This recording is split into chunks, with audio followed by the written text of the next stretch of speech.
Next problem of approximate value. Evaluate or find fifth root of 3.8 square plus 2 into 2.1 cube.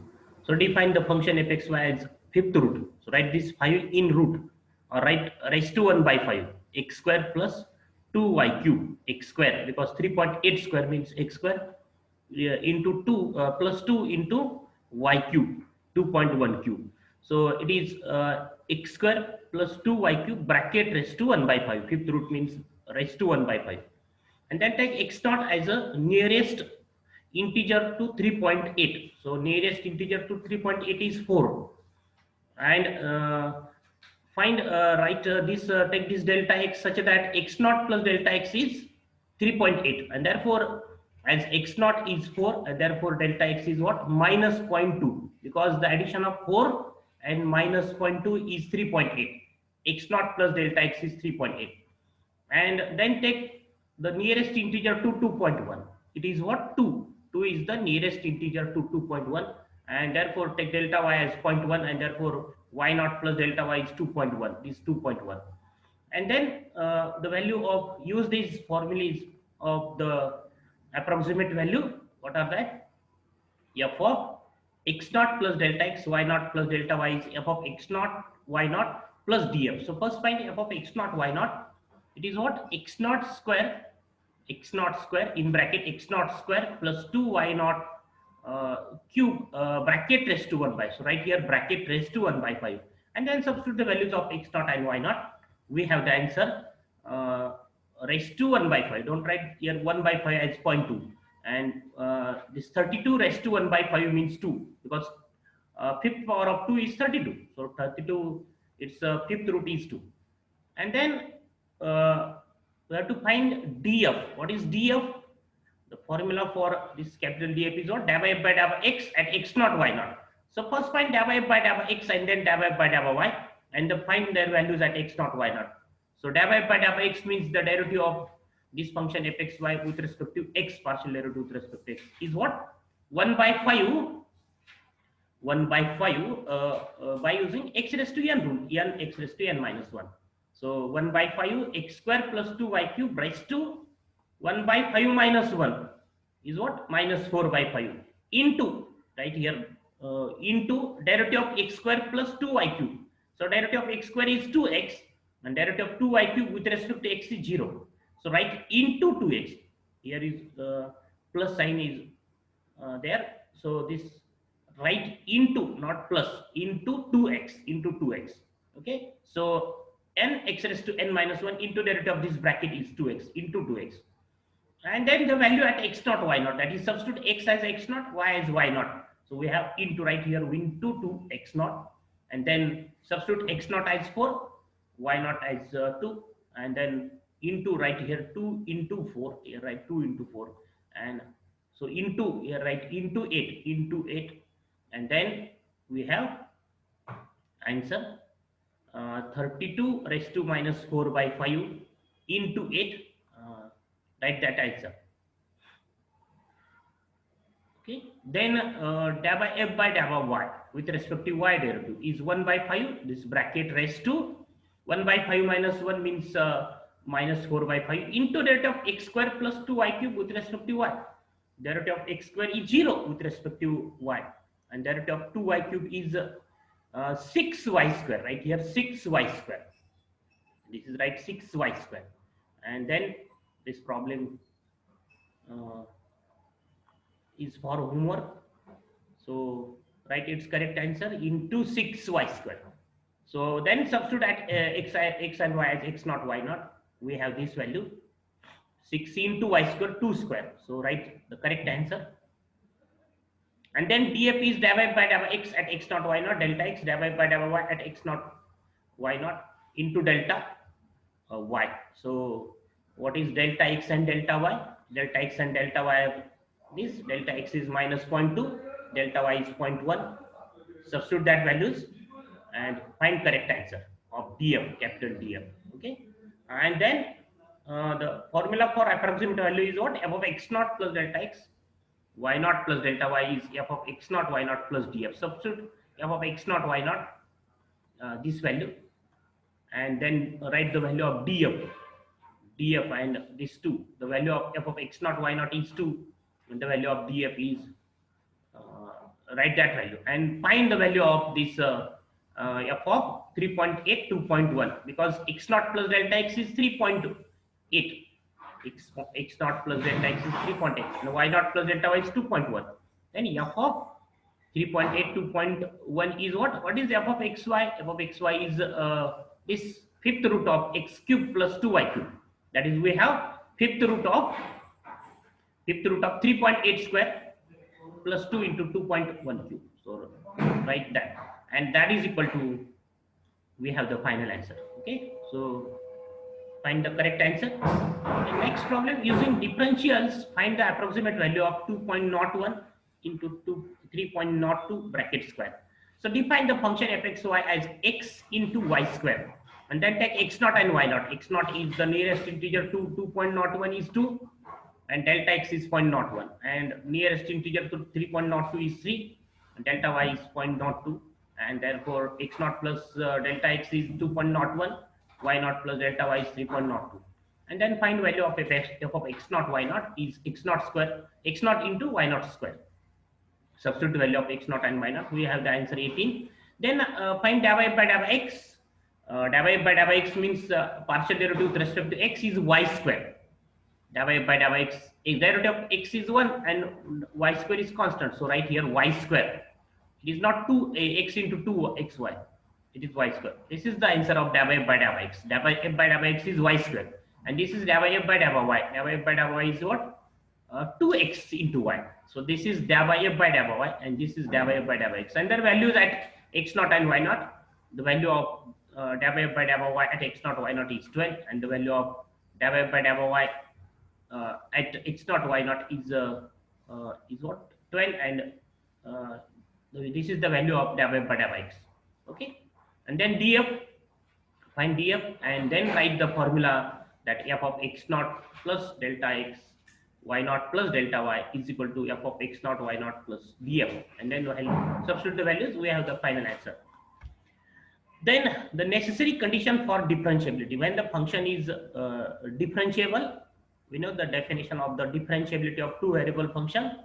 The function fxy is said to be differentiable at point AB if this f of a plus h, b plus k minus f of ab expressed in the form ah plus bk plus h phi hk plus k psi hk. If this difference expressed in this form, where a and b are constants independent of h and k, and limit of phi and psi tends to 0 as hk tends to 0, 0, then we say the function is differentiable. So there is no necessary and sufficient condition for differentiability. There are separate conditions. Some conditions are necessary, some conditions are sufficient, but there is no single condition which is necessary as well as sufficient. And that's why, to show the two variable function differentiable or not differentiable, using necessary or sufficient condition, is it not possible? Using necessary condition, we can show that the function is not differentiable. So these conditions are necessary, not sufficient. So what is the theorem? Let f be a real valued function defined on a neighborhood of point AB, and if f is differentiable at AB, then prove that f is constant at AB, and fx AB and fy AB both exist.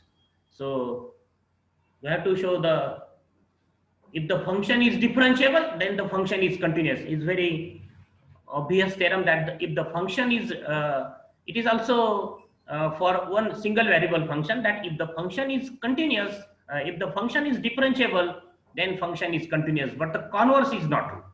And for single variable, we know that the function mod x is what?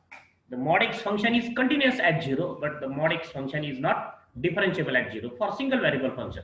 And it is also true for the two variable function, that if the function is differentiable, then function is continuous, but the converse is not true, that if the function is continuous, then function may or may not be differentiable at that point.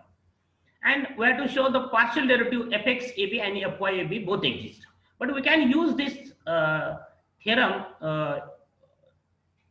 its negation. That is what? If the function is not continuous, then function is not differentiable. So if we show the function is not continuous, then we can say that the function is not differentiable. And if the partial derivative fx or fyab does not exist, then we say the function is not differentiable. So we can use the necessary condition to show the functions are not differentiable, but we cannot use the necessary condition to show the functions are differentiable. So how we can show the function is differentiable? How can we show the function of two variable is differentiable? uh, Either use the definition or use the sufficient condition. So this is the necessary condition. This is given that the function is differentiable at AB. So we'll write the first the meaning of the function differentiable at AB. So here is the some notes that if f is not continuous at AB or fx AB or fyab does not exist, then function is not differentiable at AB. So we have the three methods here. Due to this necessary condition, we have three methods to show the function is not differentiable at AB. How we can show the function is not differentiable at AB? Either show the function fxy is not continuous at that point AB, or we can show that fxab does not exist, or we can show that fyab does not exist. Then we say the function is not differentiable. But it does not mean that if the function is different, if the function is continuous and these partial derivatives exist, then function is differentiable at that point. So this is only necessary condition. These conditions are not sufficient conditions. So if f is not continuous at AB, then f is not differentiable at AB. fxab does not exist, then f is not differentiable at AB. And fyab does not exist, then f is not differentiable at AB. So these are the three sentences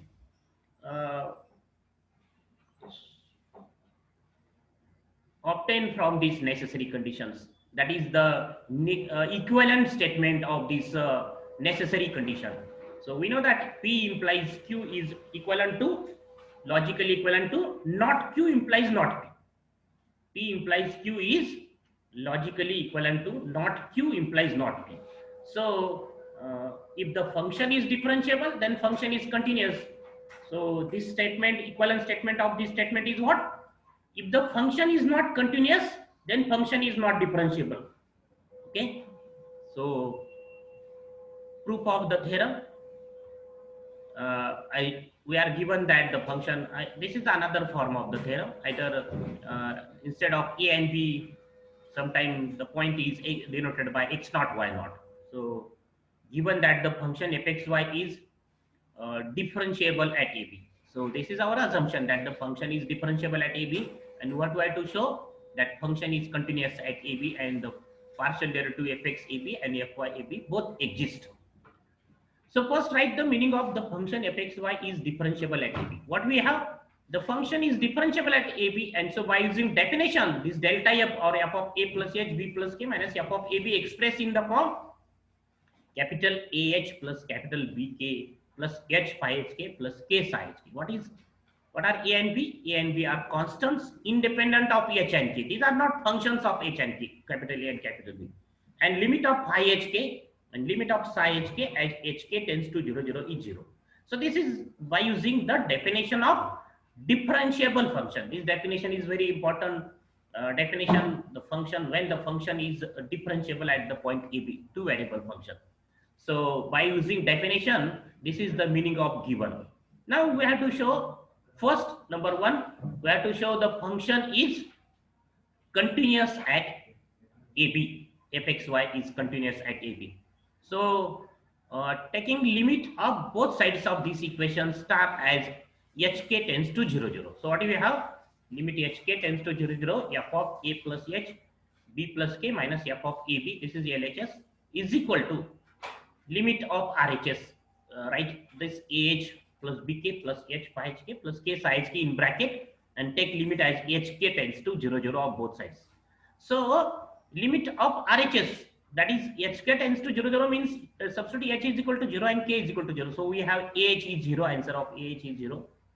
This term BK is 0 because K is 0. Then H is 0, and also the limit of phi HK is 0 as HK tends to 0, 0. So limit of this term is 0, limit of this term is 0. So limit of RHS is 0. So we have RHS as 0. And the limit of LHS. So what is the limit of the first factor?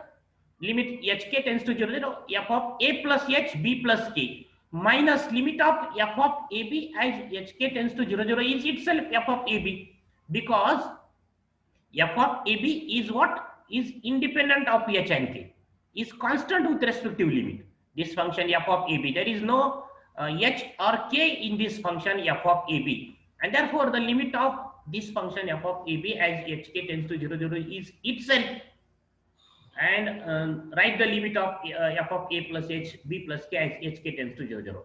So limit of the first factor is this, and the limit of this f of ab as hk tends to 0, 0 is itself f of ab is equal to limit of RHS is 0. Then shift this f of ab to right side, and therefore what we have, limit hk tends to 0, 0, f of a plus h, b plus k is equal to f of ab, and this means the function is continuous at ab. So what is the definition of fxy is continuous at ab?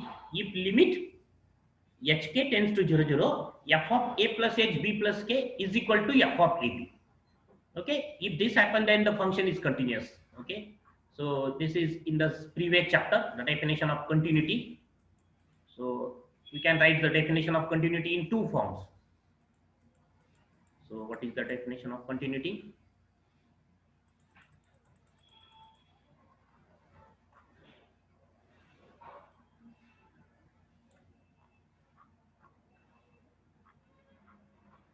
In the first chapter, the definition of continuity is what? When the function fxy is said to be continuous at ab.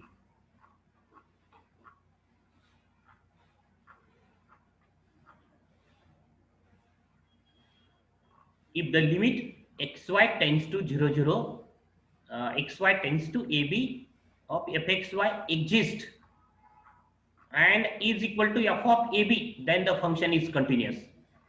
If the limit of xy tends to ab fxy exists and is equal to f of ab.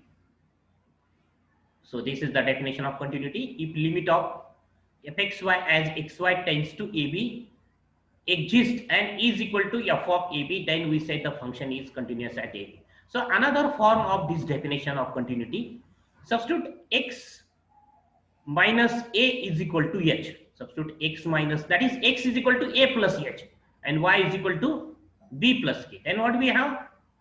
Xy tends to ab, then x tends to h and k tends to 0, because x is what? X is a plus h, means h is x minus a.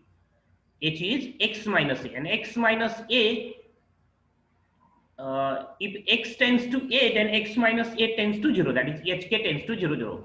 Okay, and then what we have, the another form of the definition of limit, as limit hk tends to 0, 0, f of a plus h, b plus k is equal to f of ab, then we say the function is continuous at ab. So this is the another form of the definition of continuity, that is the limit xy tends to ab fxy is equal to f of ab, or right, limit hk tends to 0, 0, f of a plus h, b plus k,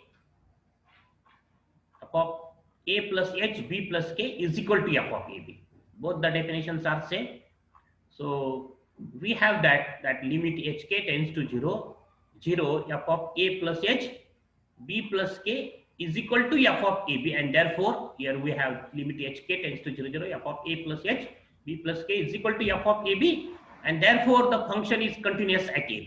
So this is the first part, that the function is differentiable at ab, then the function is continuous at ab. So this is the another form of the definition.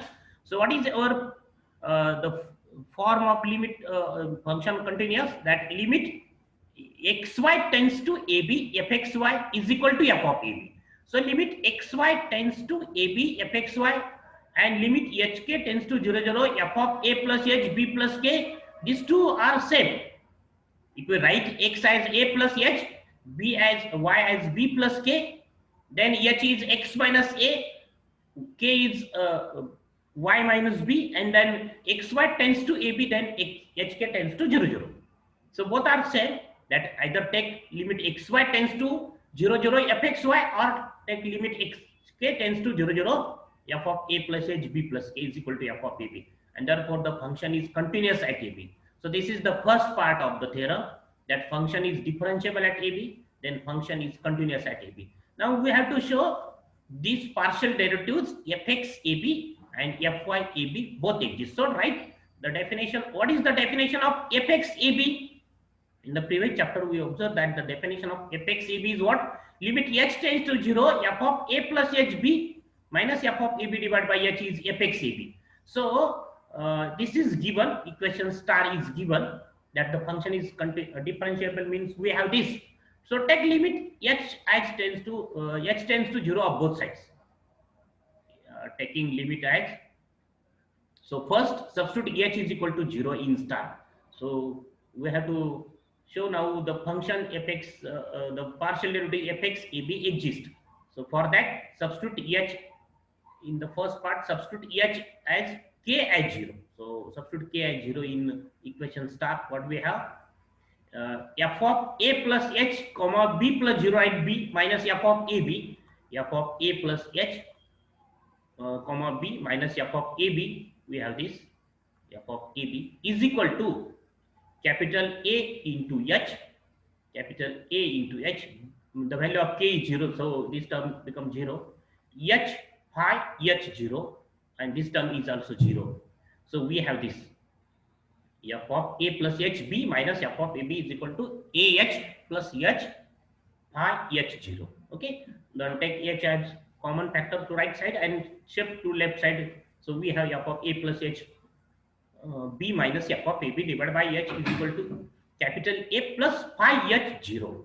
Then taking limit as h tends to 0 of both sides. So what we have? Limit h tends to 0, f of a plus h comma b minus f of ab divided by h is equal to limit h tends to 0 in bracket capital A plus phi h 0. And then limit h tends to 0, f of a plus h b minus f of ab divided by h is fx ab. It is the partial derivative with respect to x at ab. This is the definition of partial derivative at ab. And then limit of capital A as h tends to 0 is itself a, because a, this constant a is what? A and b are constant independent of h and k. So these a and b are independent of h and k. That means this capital A is constant with respective limit. So limit h tends to 0 of capital A is itself capital A, but the limit of phi hk as h tends to 0 is 0, because phi and psi are the functions such that their limit is 0 as hk tends to 0, 0. So we have the answer of capital, we have the answer of this fx ab, partial derivative with respect to x at ab, is got capital A. Similarly, we can show that the fy ab also exists.